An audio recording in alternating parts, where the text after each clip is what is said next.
जय हिंद दोस्तों, मैं चित्र सेन एक बार फिर आपका अपने YouTube चैनल जो कि हमारा अपना YouTube चैनल है आपका स्वागत करता हूं, जो कि टेट अड्डा हमारा चैनल है। उसमें मैं आपका बहुत बहुत स्वागत करता हूं। तो आज मैं आपको एक ऐसा क्वेश्चन बताने वाला हूं जो कि आपका 101% लिखित परीक्षा में आने वाला है, जो कि कैलेंडर पे बेस है। तो आप इजीली उस कैलेंडर के क्वेश्चन को कर पाएंगे। तो आइए हम शुरुआत करते हैं अपने एक मैथ्स के क्वेश्चंस के लिए। लेकिन उससे पहले आपको मेरा चैनल सब्सक्राइब, लाइक और शेयर जरूर करना है, तो मत भूलिएगा। नीचे बटन है रेड कलर का, उसको आप बटन को दबाइए, लाइक और सब्सक्राइब कीजिए। चलिए बात करते हैं कैलेंडर। देखिए, कैलेंडर में सबसे मेन इंपॉर्टेंट बात होती है साधारण वर्ष और लीप वर्ष। तो आपको मैं बता देता हूँ कि लीप वर्ष जो होता है, पहले उसको समझ लेते हैं। उसके अलावा जितने भी वर्ष बचे हैं वो साधारण वर्ष कहलाते हैं। तो लीप वर्ष कैसा होता है, देखिए यहाँ पे, देखिए मैंने यहाँ लिखा हुआ है, ऐसा वर्ष जो शताब्दी न हो और 4 से पूर्णतः भाग हो।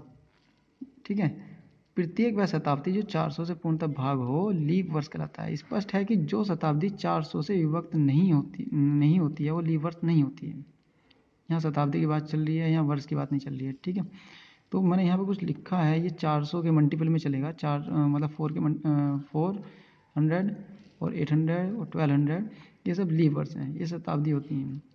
ठीक है, तो अतिरिक्त दिन इसमें कोई नहीं होता, 0 शून्य दिन होते हैं। तो आपको याद रखना है कि शताब्दी में कोई भी अतिरिक्त दिन नहीं होते हैं। ठीक है, इसके बाद देखते हैं 1620, 1860, 1940, ये 4 से डिविजिबल होते हैं, इसलिए लीप वर्ष कहलाते हैं। और बात करते हैं 1800 की, 2100 की, ये शताब्दी हैं, लेकिन इसमें देखिए ये 4 से डिविजिबल तो हो जाएगा, लेकिन 400 से बात करते हैं, 400 से डिविजिबल नहीं होगा, तो इसलिए लीप वर्ष नहीं कहलाता है। तो आप इस बात का ध्यान रखिएगा। चलिए बात करते हैं अब इनके अंदर कुछ इंपॉर्टेंट चीज़ हैं, ये ओड डेज निकालने की, जो कि अतिरिक्त दिन कहलाते हैं। तो एक साधारण वर्ष 365 दिन का होता है, सभी जानते हैं। लेकिन अगर मैं इसमें ओड दिन निकालने की बात करता हूँ तो मुझे ये 365 को 7 से डिवाइड करना होगा। तो देखिए यहाँ पर मैं 7 से डिवाइड करता हूँ ये 365 को, तो इसको डिवाइड करने के बाद 52 वीक आते हैं। ठीक है, और इसके अंदर एक अतिरिक्त दिन बनता है, तो इसमें अतिरिक्त दिनों की संख्या एक होती है एक साधारण वर्ष में। तो ये याद रखना कि एक साधारण वर्ष में एक होते हैं, और एक लीप वर्ष में, ऐसे एक लीप वर्ष में 52 सप्ताह और 2 अतिरिक्त दिन होते हैं। तो ये याद करना है आपको, मैं बता दूंगा कहाँ यूज़ होगा। चलिए अब देखिए, एक टेबल बनी है, इसको आप याद रखना है कि अब संडे से स्टार्ट करते हैं। Sunday, Monday, Tuesday, Wednesday, Thursday, Friday, Saturday, और यहाँ पर संडे से स्टार्ट करते हैं तो 0 से 0, 1, 2, 3, 4 और डैश 6 तक। तो जैसे भी आपके अतिरिक्त दिन निकल के आएंगे, जो मान लो 3 अतिरिक्त दिन निकल के आते हैं, तो आपको यहाँ पे आंसर देना है वेडनेसडे।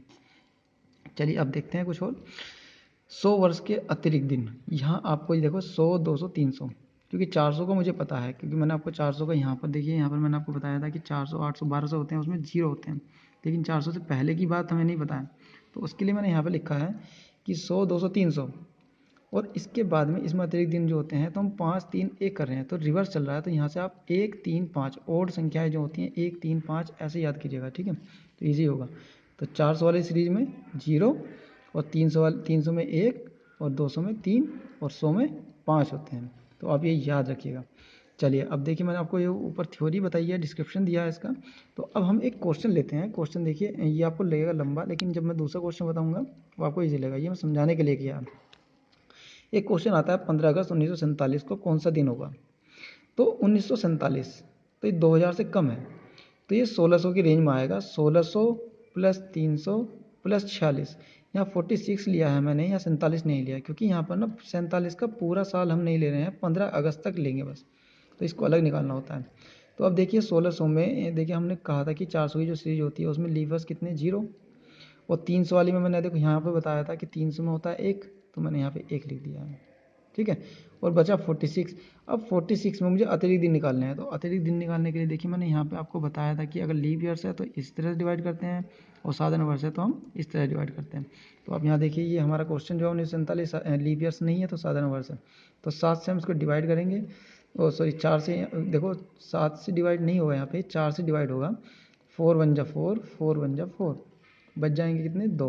वो जो 2 बचे उससे मतलब नहीं है, लेकिन यहाँ पे 11 हुआ है, ये तो हो गए लीप ईयर्स। और जो साधारण वर्ष बचे हैं वो कितने बचे हैं, 35। तो इन दोनों को जोड़ करके हमारा आएगा 46। तो मतलब इस 46 में 11 तो लीप वर्ष होंगे और 35 साधारण वर्ष होंगे। चलिए अब देखिए इसको कैसे करना है। ये तो 0, ये 1 एज इट इज़, और ये 11 लीप वर्ष हैं, और ये 35 साधारण वर्ष हैं। तो मैंने बताया था कि जो लीप ईयर होते हैं उसमें अतिरिक्त दिनों की संख्या 2 होती है। देखिए मैंने यहाँ पे बताया था आपको कि जो लीप ईयर्स होते हैं उसमें अतिरिक्त दिन संख्या 2 होती है और साधारण वर्ष में 1 होती है। तो बस यहाँ मल्टीप्लाई करनी है इनकी, 11 में मल्टीप्लाई 2 की क्योंकि लीप ईयर्स है, और 35 में 1 की क्योंकि ये साधारण वर्ष है। तो बस इनकी मल्टीप्लाई करके हमारे पास ये वैल्यू आई, इन दोनों को जोड़ करके 57 आ गया। ये ऐसे ही चीज़ चल रहा है। और अब देखिए यहाँ पर 57 को मैं 7 से डिवाइड इसलिए कर रहा हूँ क्योंकि अब मुझे अतिरिक्त दिन चाहिए। फाइनली अतिरिक्त दिन यहाँ पर निकलेंगे। यहाँ पर हमें चेक करना है कि लीप ईयर्स कितने हैं और साधारण वर्ष कितने हैं, और यहाँ पर मुझे दिखाना है कि यहाँ पर अतिरिक्त दिन कितने बचे। तो यहाँ पर डिवाइड करके आएगा 7 8 जा 56, 1 बच जाएगा, तो वही अतिरिक्त दिन होता है। तो यहाँ पे 1 हो गया। तो 0 + 1 + 1 = 2। ठीक है, ये हो गए हैं अतिरिक्त दिन। अब देखिए मैंने यहाँ पे एक चीज़ छोड़ दी थी कि 46 तक लिया था, तो 47 तक चाहिए ना मैं, तो 15 अगस्त 1947। तो अब ये 15 अगस्त तक और काउंट करना है। जनवरी, फरवरी, मार्च, अप्रैल, मई, जून, जुलाई, अगस्त। अगस्त हमने 15 लिया है, और देखिए हमें पता है जनवरी में 31 होते हैं, फरवरी में 28, मार्च में 31, अप्रैल में 30। इस तरह से मैंने इन सभी दिनों को काउंट किया है और टोटल ऐड करके आया है 227 डेज। ठीक है, अब इस 227 डेज को हम 7 से डिवाइड कर देंगे यहाँ पर, तो ये आएगा 32।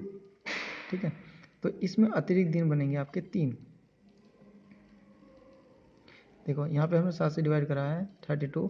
अब मैं इसको अगेन 7 से डिवाइड कर रहा हूँ। ये 7 4 जा 28, 28।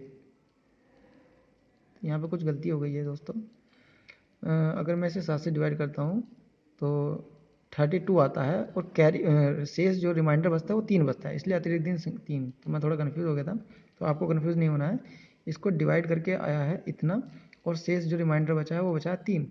तो 3 जो है अतिरिक्त दिन हो गए हैं। तो अतिरिक्त दिन 3 ये वाले और 2 ये वाले, तो टोटल मिला करके हो गए हैं 5।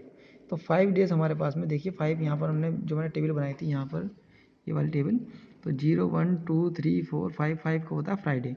तो इस डेट में फ्राइडे हुआ था। तो ये थोड़ा आपको लगा कि लंबा हो गया है, तो मैं आपको देखो एक क्वेश्चन और दूसरा लेते हैं, उसमें आपको समझ में आ जाएगा ईजिली। देखिए 3 मार्च 2007 को क्या हुआ। तो हम सबसे पहले बात करते हैं 2007 की।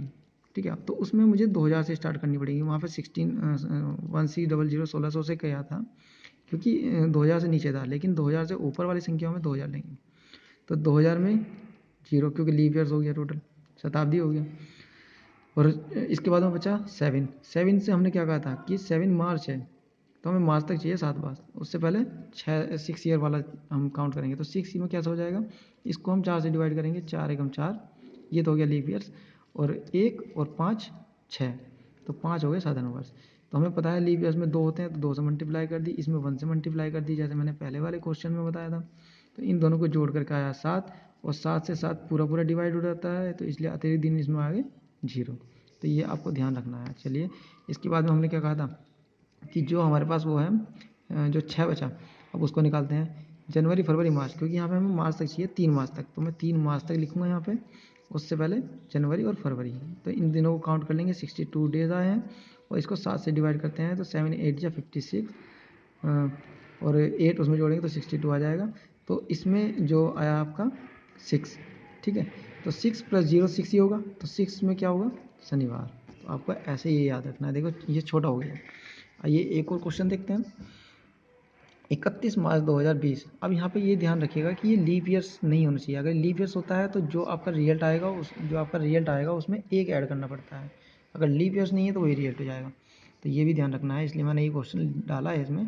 तो 2020 है तो 2000 लेंगे, 0 हो गया इसमें, और ये 20 है तो 1 कम लेकर के हम 19 तक करेंगे। तो 19 को हम 4 से डिवाइड करेंगे, तो 4 4 4 या 16, 4 लीप ईयर हो गया, और 15 साधारण वर्ष। इसमें 2 से मल्टीप्लाई, इसमें 1 से, तो इन दोनों को ऐड करके आया 23। 23 को हम 7 से डिवाइड कर देंगे, जो रिमाइंडर बचा 2, तो 2 और डेज हो गए इसमें। इसके बाद में हमने 31 मार्च तक चाहिए था हमें, तो जनवरी, फरवरी, मार्च, और इसमें हम कितने तक लेंगे, सॉरी इसमें मई तक चाहिए, तो अप्रैल मई तक है ना। तो मैंने इसमें जनवरी का 31, फरवरी का 28, मार्च के 31, अप्रैल के 30, और मई के 31, क्योंकि 31 मई तक चाहिए था, 31 हमने ये लिख दिया। तो इसको टोटल ऐड करके आया 151। हमने 7 से डिवाइड करा तो आया है 21, और रिमाइंडर बचा है 4। तो 4 तो ये वाले दिन, ये लिख दिया मैंने, और 2 देखिए मैंने यहाँ पे निकाले थे 2 डेज, ये टोटल हो गए 6। लेकिन मैंने देखा कि यहाँ पर यार ये लीप ईयर्स जो है हमारा, बस यहाँ पे ये ध्यान रखिएगा लीप ईयर्स नहीं होना चाहिए। लीप ईयर्स होगा तो यहाँ पर जो हमारा रिजल्ट आया 6, तो यहाँ 6 में देखिए क्या होना चाहिए था, और उसमें हमने 1 यहाँ फ्राइडे होना चाहिए था। देखिए फ्राइडे होना चाहिए था 6 पर, 6 आया ना टोटल, 6 सॉरी 1 मिनट होल्ड कीजिएगा। तो 4 और 2 6 सैटरडे, ठीक है, सैटरडे होना चाहिए था। 6 पर सैटरडे आया ना, तो शनि मैंने पीछे दिखाया था भी सैटरडे आया था। लेकिन सैटरडे हमारा इसका आंसर नहीं होगा क्योंकि लीप ईयर्स है, इसमें एक ऐड करना पड़ेगा मुझे, तो ये होता है 7, क्योंकि 366 डेज होते हैं ना, तो उसमें एक 1 ऐड करना है, तो इसलिए सैटरडे आता है।